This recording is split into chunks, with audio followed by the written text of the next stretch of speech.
The ocean air was thick with morning mist as Rebecca walked along the empty shoreline, her coffee thermos warming her cold hands.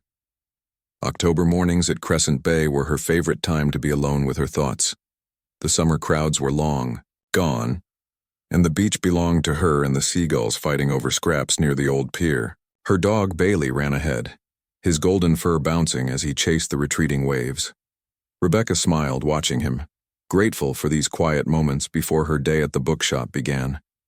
She'd been making this walk for 3 years now, ever since, moving to this small coastal town to escape the chaos of city life. Every morning, same route, same peaceful emptiness. But something felt different today. As she rounded the curve near the abandoned lighthouse, Bailey stopped running. He stood perfectly still, staring at something in the sand. His tail dropped, and a low whine escaped his throat. Rebecca had never seen him act like this before. "What is it, boy?" she called out, walking faster toward him. That's when she saw the letters. They were carved into the wet sand, just above the tide line where the waves had left the beach smooth and dark. 3 letters that made her heart skip. SOS. Rebecca stopped walking. The letters were rough, uneven, like someone had scratched them with shaking hands or maybe a piece of driftwood. They weren't the neat, playful kind of message teenagers might leave as a joke. These looked desperate, urgent. She looked around. The beach stretched empty in both directions. No footprints led to the message except her own and Bailey's paw prints. The fog was too thick to see far, but she would have noticed someone walking past her. The only sounds were the waves and the distant cry of seagulls. Her pulse quickened. She pulled out her phone, her fingers fumbling with the lock screen.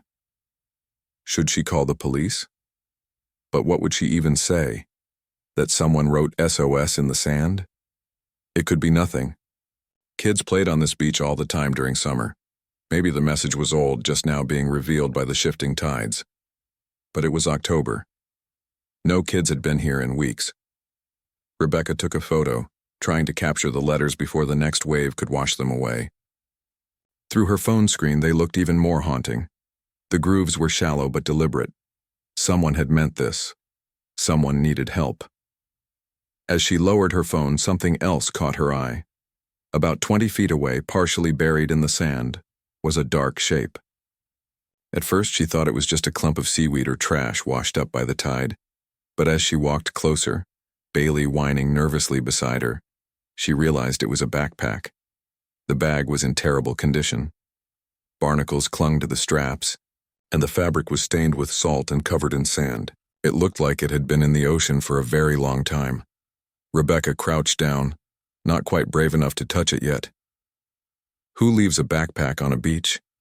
And why did it look like it had been underwater for months, maybe years? Her hands were shaking now. This wasn't right. None of this was right. The SOS, the abandoned bag, the complete absence of any other person. The fog seemed to press in closer, and suddenly the beach didn't feel peaceful anymore. It felt threatening. Rebecca stood up quickly and dialed the police. As the phone rang, she kept her eyes on the backpack, half expecting someone to emerge from the fog and claim it. But nobody came. The waves continued their endless rhythm, slowly creeping toward the SOS message, ready to erase it forever. "Crescent Bay Police, what's your emergency?" Rebecca's mouth went dry. "I'm at the beach near the old lighthouse. Someone wrote SOS in the sand and there's a backpack here. It looks like it's been in the water for a long time. I don't know if this is an emergency, but something feels really wrong." The dispatcher's voice became more focused. "Are you in any immediate danger? Do you see anyone who might need help?" "No, there's nobody here." That's what's so strange. The beach is completely empty, but the message is fresh. The tide would have washed it away during the night if it was old. "Stay where you are. I'm sending an officer to your location now. Don't touch anything else." Rebecca ended the call and wrapped her arms around herself, suddenly cold despite her jacket. Bailey pressed against her leg, still whining. She looked back at the 3 letters in the sand. The next wave rolled in, closer now, licking at the edge of the S. Soon there would be nothing left but smooth, unmarked sand, as if the cry for help had never existed. But she had the photo, and she had found the backpack. 15 minutes felt like an hour as she waited, watching the fog slowly lift. The sun tried to break through the clouds, casting everything in a gray, uncertain light. When she finally heard footsteps crunching on the gravel path from the parking lot, relief flooded through her. The officer was younger than she expected, with kind eyes that took in the scene quickly. He introduced himself as Officer Chen and listened carefully as Rebecca explained what she'd found. Together, they approached the backpack. "Don't touch it," he said, pulling on gloves. "If this is connected to something serious, we need to preserve any evidence." He carefully lifted the bag. Water dripped from it and sand fell away in clumps. Slowly, he unzipped the main compartment. Inside, wrapped in what looked like multiple layers of plastic bags, were some items that had somehow stayed dry. Officer Chen's face changed as he pulled out a wallet. His jaw tightened and Rebecca saw his hand tremble slightly as he opened it. Inside was a driver's license, water-damaged, but still readable. "Do you recognize this person?"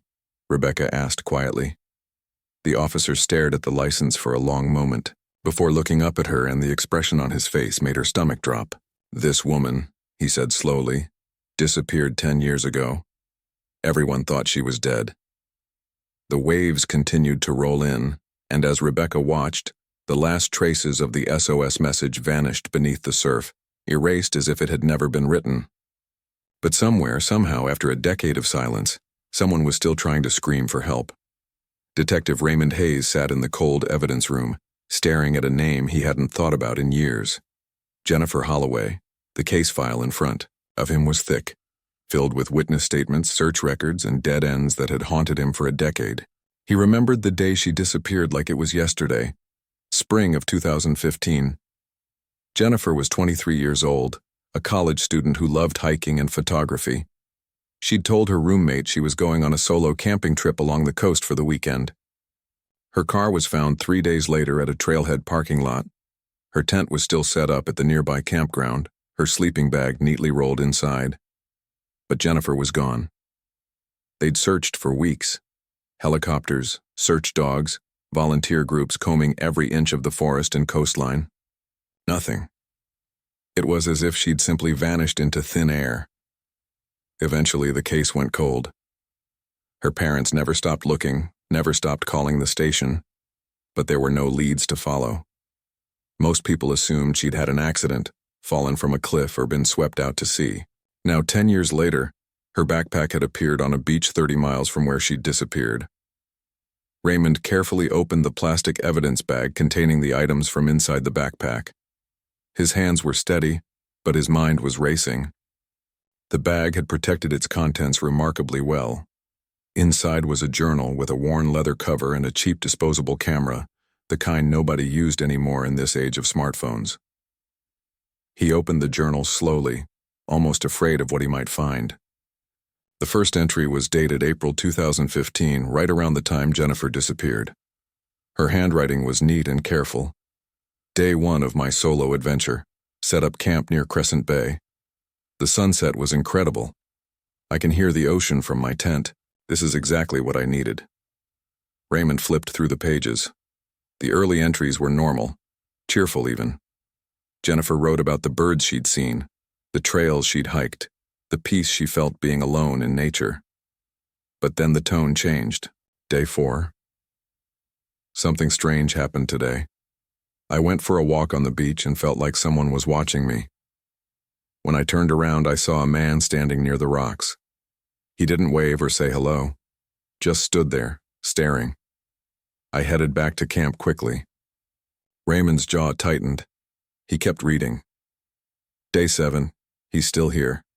I see him every time I go to the beach. He never comes close, but he's always watching. I tried to leave today, but my car won't start. The battery is completely dead. I don't know what to do. The entries became more sporadic after that. Weeks would pass between them, and then the words that made Raymond's blood run cold. Day 87. I don't know how long I've been here anymore. He keeps me in a room underground. There's a small window where I can see the beach. He brings food every few days. I tried to escape once. He caught me. I can't try again, not yet. Raymond had to stop reading. He stood up, paced the small room, trying to process what he was seeing. Jennifer Holloway hadn't died 10 years ago. She'd been taken, held captive, and if these journal entries were real, she might still be alive. He forced himself to sit back down and continue. The later entries were harder to read. The handwriting became shaky, desperate. Jennifer wrote about losing track of time, about the sound of waves being the only thing that kept her sane, about praying someone would find her. The final entry was dated just 3 weeks ago. I don't know if anyone will ever read this. I've managed to keep this journal hidden for all these years. He doesn't know about it. If you're reading this, please know I tried to survive. I tried to find a way out. The window is too small, but sometimes during low tide I can reach the opening. I've been taking the camera, trying to document where I am. Maybe the photos will help someone find me. If anyone finds this, please don't give up. I'm still here. I'm still fighting. Raymond's hands were shaking now. He set the journal down carefully and picked up the disposable camera. The station didn't have the equipment to develop film anymore, so he'd have to take it to one of the few photo shops in town that still offered the service. But this camera might hold the key to finding Jennifer, or at least understanding where she'd been held. He looked back at the journal, flipping through it again. Jennifer had mentioned a window with a view of the beach, a room underground, and someone who brought her food. Whoever took her had kept her alive for years. But why and where? Raymond pulled out the original case file and spread the maps across the table. Jennifer's car had been found at Crystal Ridge Trail, but her backpack washed up at Crescent Bay.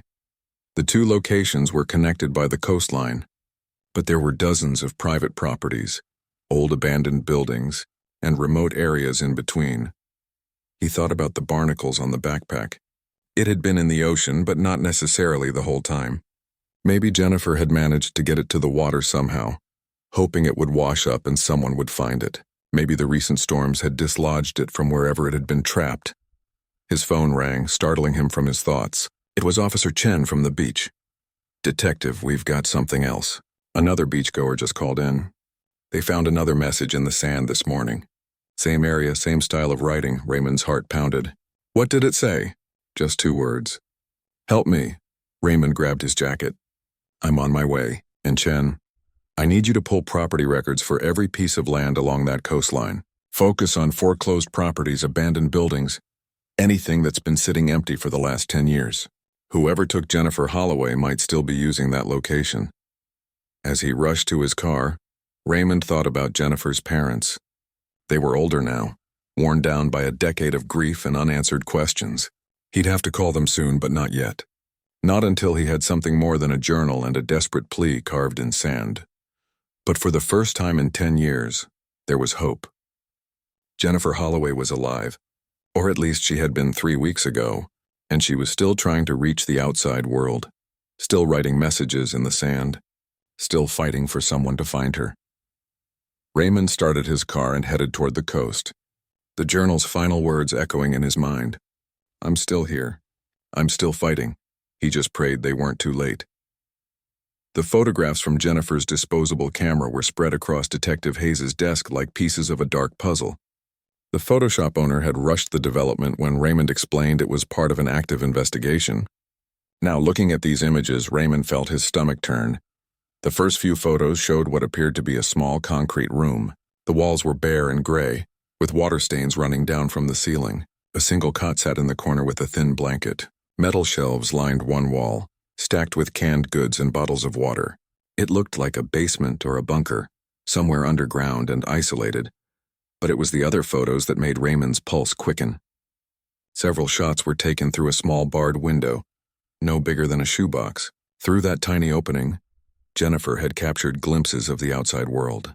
A rocky beach, waves crashing against dark stones, and in the distance, distinctive red and white striped cliffs that Raymond recognized immediately. "Those are the cliffs at Sunset Point," he said aloud, even though he was alone in his office. His finger traced the coastline on the map pinned to his wall. Sunset Point was only 3 miles north of where Rebecca had found the backpack. The area was remote, mostly private property and vacation homes that sat empty most of the year.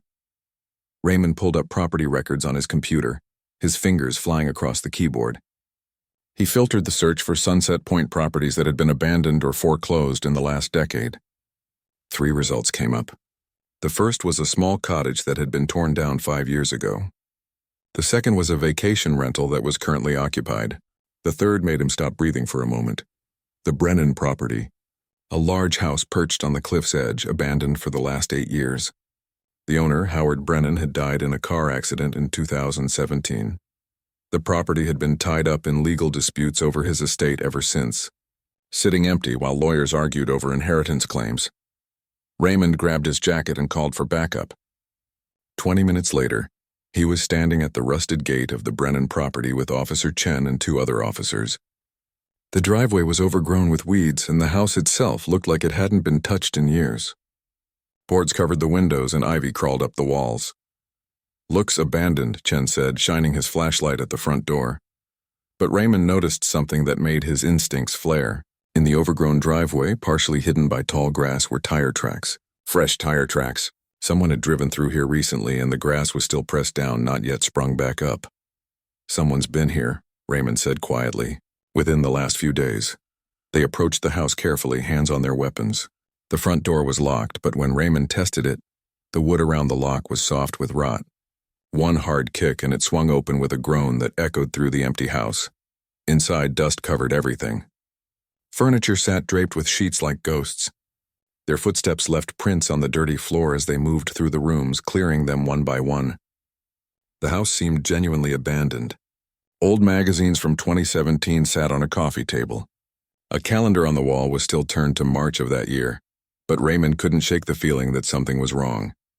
The fresh tire tracks outside didn't match the years of neglect inside. He found the door to the basement and started down the wooden stairs, each step creaking under his weight. The basement was dark and damp, filled with old boxes and forgotten furniture. His flashlight beam swept across the space, looking for anything unusual. And then he saw it.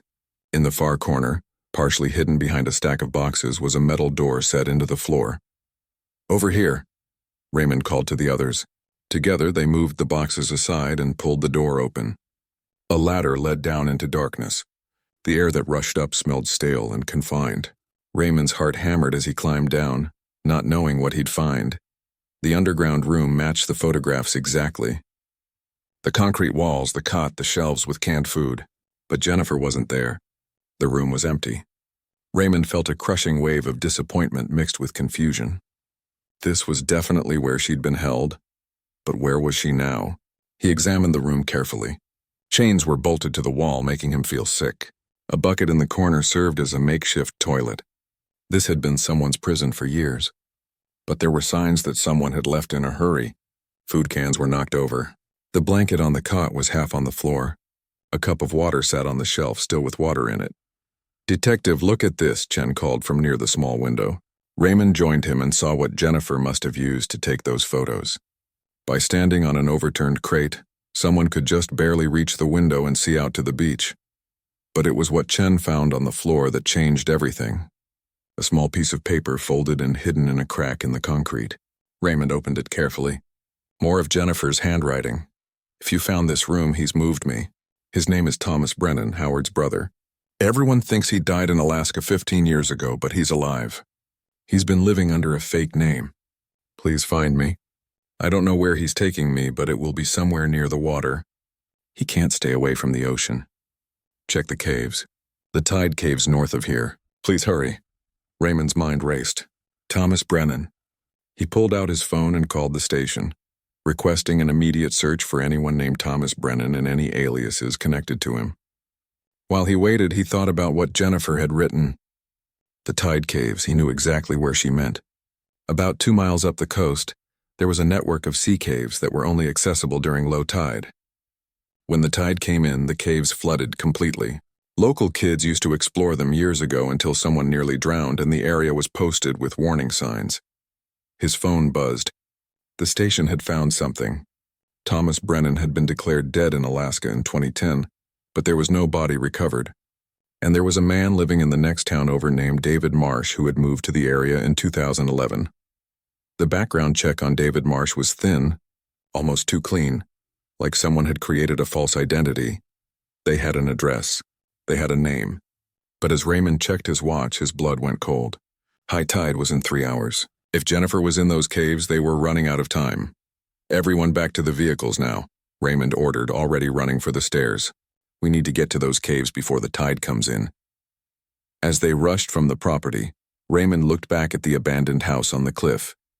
Jennifer had been so close to freedom, held prisoner just miles from town, and nobody had known, but she'd never given up. Even after 10 years, she'd found a way to leave clues, to keep fighting. Now it was a race against time and the ocean itself. The address for David Marsh led them to a small apartment above a boat repair shop in the neighboring town of Harbor View. Raymond and his team arrived with their sirens off, not wanting to alert anyone who might be watching. The shop was closed, a handwritten sign in the window saying "Out for supplies, back tomorrow." Raymond's gut told him that sign was a lie. David Marsh or Thomas Brennan or whoever he really was had run. He'd probably seen the police activity at his brother's old property and panicked. But Raymond needed to be sure. They entered the apartment with a warrant, weapons drawn. The space was eerily neat, almost sterile. No photographs on the walls, no personal items that might reveal who really lived here. It was the home of someone who didn't want to be remembered or identified. But in the back bedroom, they found what they were looking for.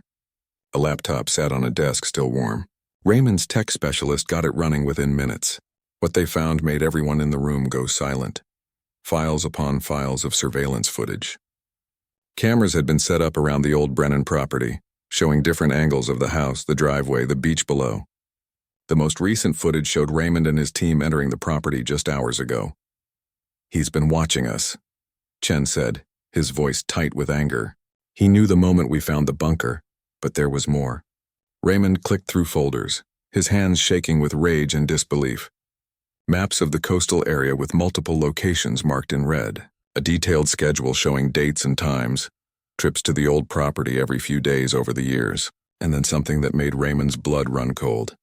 Documents, old missing persons reports, newspaper clippings about unsolved disappearances going back 15 years. Jennifer wasn't the first. There had been others, young women who'd vanished while hiking or camping alone in the area. Cases that had gone cold that people had forgotten about. "How many?" Chen asked quietly, looking over Raymond's shoulder. Raymond counted the clippings. 5 different women over 15 years, 5 lives stolen. His jaw clenched so hard it hurt. "We need to find those caves now," Raymond said, closing the laptop. "If Jennifer's alive, we're running out of time." They left 2 officers to secure the apartment and rushed to the coast. Raymond checked his watch constantly as they drove. 2 hours until high tide, maybe less. The ocean didn't wait for anyone. The parking area near the tide caves was empty except for one vehicle. A white van with faded paint and a dent in the rear bumper. Raymond ran the plates, registered to David Marsh. They'd found him. The path down to the caves was steep and rocky. Raymond led the way, his flashlight cutting through the growing darkness. The sun was setting and the shadows made everything look dangerous. Below, he could hear the waves getting louder, more aggressive. The tide was coming in.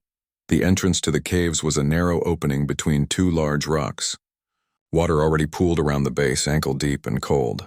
Raymond waded in without hesitation, the other officers right behind him. Inside, the cave system branched off in multiple directions, the walls slick with seaweed and barnacles. "Jennifer," Raymond called out, his voice echoing off the stone walls. "Jennifer Holloway? This is the police. If you can hear me, make a noise." Nothing. Just the sound of water dripping and waves crashing somewhere deeper in the cave system. They moved carefully, checking each branching tunnel. The water was rising, now up to their knees. Raymond felt the current pulling at his legs. They didn't have much time, then he saw it. Carved into the stone wall, barely visible in the dim light. Names, scratched into the rock with something sharp. Jennifer, Amy, Christina, Rebecca, Lisa. 5 names, 5 women. This was where he'd kept them, in these caves that flooded with every tide, a prison that nature locked twice a day, and here, Chen shouted from a passage to the right. Raymond splashed through the water, now up to his thighs, fighting against the current. The passage opened into a larger chamber, and there, in the far corner, was a shipping container. The kind used for storage, but this one had been modified. A small door with a heavy lock, air holes drilled in the top. Raymond pulled at the lock, but it wouldn't budge. "We need bolt cutters." "No time," Chen said, and fired his weapon at the lock. The sound was deafening in the enclosed space. 2 shots and the lock fell away. Raymond yanked the door open. Inside in the darkness, someone moved. A woman, thin and pale, blinking in the sudden light. Her hair was matted, her clothes dirty, but her eyes were alert and fierce. "Jennifer?" Raymond asked softly. She nodded, tears streaming down her face. "You found me. After all this time, someone actually found me." Raymond helped her out of the container, supporting her weight as she stumbled. She was weak but alive. "We need to move now." "The tide's coming in?" Jennifer grabbed his arm, her grip surprisingly strong. "There's someone else. In the next chamber. I heard her crying yesterday. He brought someone new." Raymond's heart sank. "Another victim. Show me. Quickly." Jennifer led them through another passage, the water now chest-deep and rising fast. The current was strong, trying to push them back. In a smaller chamber, they found another container, newer than the first. Raymond didn't wait this time. Chen shot the lock immediately. Inside was a young woman, maybe 20 years old, terrified and dehydrated but alive. She screamed when she saw them, thinking they were there to hurt her. "We're police," Raymond said gently. "We're here to help. What's your name?" "Ashley," she whispered. "I've been here for 3 days. Please get me out." They lifted her from the container. The water was at their shoulders now, the waves crashing into the cave entrance behind them. They had minutes, maybe seconds. "Go, go, go," Raymond shouted. They moved as fast as they could, fighting the current, supporting Jennifer and Ashley between them. The water rose to their necks. The entrance was just ahead, but the waves were powerful, trying to push them back into the cave. With a final surge of effort, they burst out of the cave entrance into the open air. The ocean immediately tried to pull them under, but more officers were there, throwing ropes, pulling them to safety on the rocks above. Raymond lay on the stone, gasping for air, watching as paramedics rushed to Jennifer and Ashley. Both women were alive. After everything, they were alive. But Thomas Brennan was still out there somewhere in the darkness. And Raymond knew this wasn't over yet. Jennifer sat wrapped in a blanket in the back of the ambulance, her hands shaking as she held a cup of hot tea. 10 years. 10 years of her life stolen, and now suddenly she was free. The paramedics wanted to take her to the hospital immediately, but she refused to leave until she could tell Detective Hayes everything she knew. "He'll run," she said, her voice hoarse from years of screaming that nobody heard. "Thomas will try to leave the country. He's been planning escape routes for years. I heard him talking to himself about it." Raymond crouched beside her, his notepad ready. "Tell me everything you remember. Anything that might help us find him." Jennifer's eyes were distant, remembering. "He has a boat. A small fishing boat he keeps at the marina in Harbor View. He called it the Alice Rose. That's where he'll go. He always said if anything went wrong, he'd take the boat north to Canada." Raymond immediately radioed the information to the Coast Guard and local police. Within minutes, units were being dispatched to every marina within 50 miles. He turned back to Jennifer, seeing the strength it took for her to even speak. "You saved Ashley's life," he told her gently. "If you hadn't told us about her, we would never have known to look for a second container." Tears rolled down Jennifer's face. "There were others before me. I found their names carved in the cave walls. I don't know what happened to them. He never talked about them, but I think—" She couldn't finish the sentence. Raymond knew what she meant. 5 names carved in stone. 5 women who disappeared over the years. Jennifer and Ashley were the lucky ones. The survivors.